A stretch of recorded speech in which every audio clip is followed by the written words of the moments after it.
Hello, welcome back, and sorry for not uploading in like a month. It's just been, well, pretty busy, so today I'm going to give you guys a video to enjoy because, yeah, I can actually break news for you who don't know me personally, or at least know me from school, is that I'm going away for a week. I am, tomorrow at like 5:30 in the morning I am going to go away on a skiing trip for a week. I won't tell you which ski resort, but I'm going away. So this is like 5, so I'm currently just chilling. This was one of the things which I promised some people at school that I would do a video, and today we're going to be talking about the newest D&D class, because the Artificer. And what makes a Artificer so good, and sorry in advance because this video might be a little bit short, because just as I said, this book, which I have now Tasha's, came out in 2018, meaning it's only been 4 years, while the entirety of 5th edition has been for, been around since 2014. Plus, a lot of the classes, or the original 12, were previously established in other books like 3.5 or 2nd edition. So this one is the newest and therefore doesn't have as much lore behind them.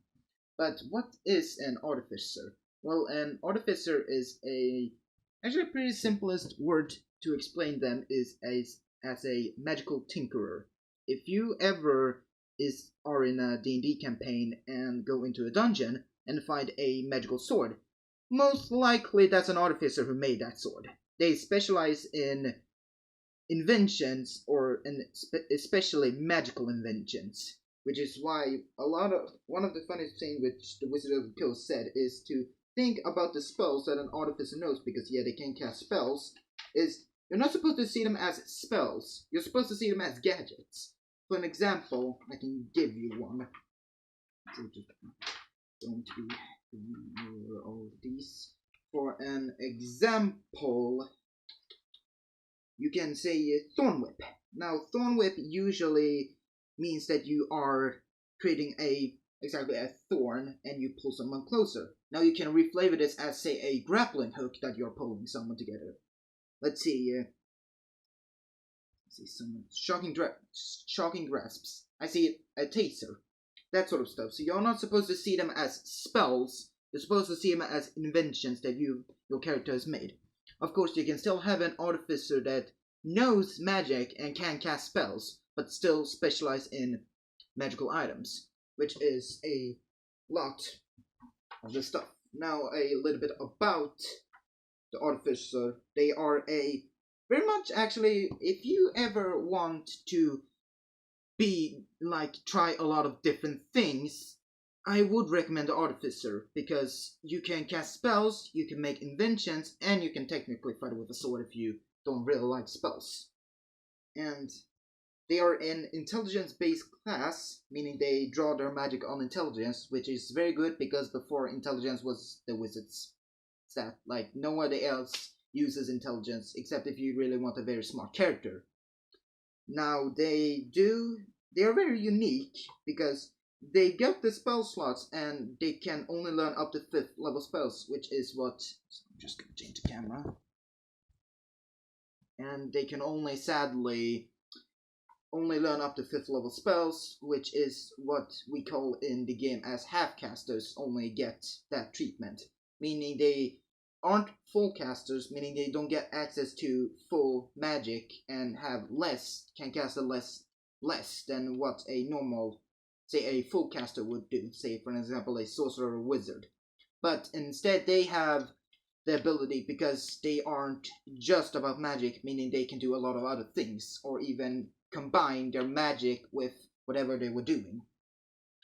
Now, what makes the Artificer so unique is that they got cantrips, which is usually reserved for full casters, which makes them a little bit unique, because they get cantrips, but they've got the leveling and the slots of a half-caster. So you get the ability to create and use a lot of tools, which in Xanthar's guide, they introduce the concept of okay, what can you do with a toolkit? For example, if you have proficiency in a herbalism kit, you can make potions. Combining that with probably some alchemist supplies too, but yeah, generally you can make like healing potions and healing herbs and healing creams or something like that. So you get a lot about making and creating different inventions. Now there are three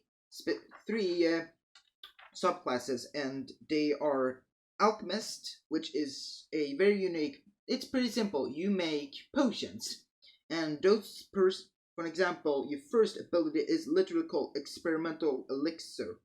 You, I don't know if it's me or you that get to roll a 6-sided die, and it'll tell you which effect, including healing, swiftness, resilience, poleness, flight, or transformation. And you also get some new spells like healing word. Basically, if you want to be a little bit more of a support type artificer, I would recommend alchemist because you make potions and got some healing spells. So this is more of a healing base. Now the armorer, actually, the pretty simplest thing to explain is Tony Stark from Marvel. You make your own suit of armor. I think you have 2 different types. There are, of course, some. One is mainly for combat, the other one is more for stealthing around. So you get a lot of like gadgets that you can put on, like, okay, your fist deals a 6-sided die of lightning damage whenever you punch someone. Now the final one is artillerist, meaning you can create an eldritch cannon, and you can do a lot of cool things with those, like, a flamethrower, a force ballista, explosive cannon, arcane firearm. Oh yeah, you can also make guns, arcane firearms. You can make a gun one. The final one is battlesmith, which is a lot to do with that you have a robotic companion that helps you with fighting.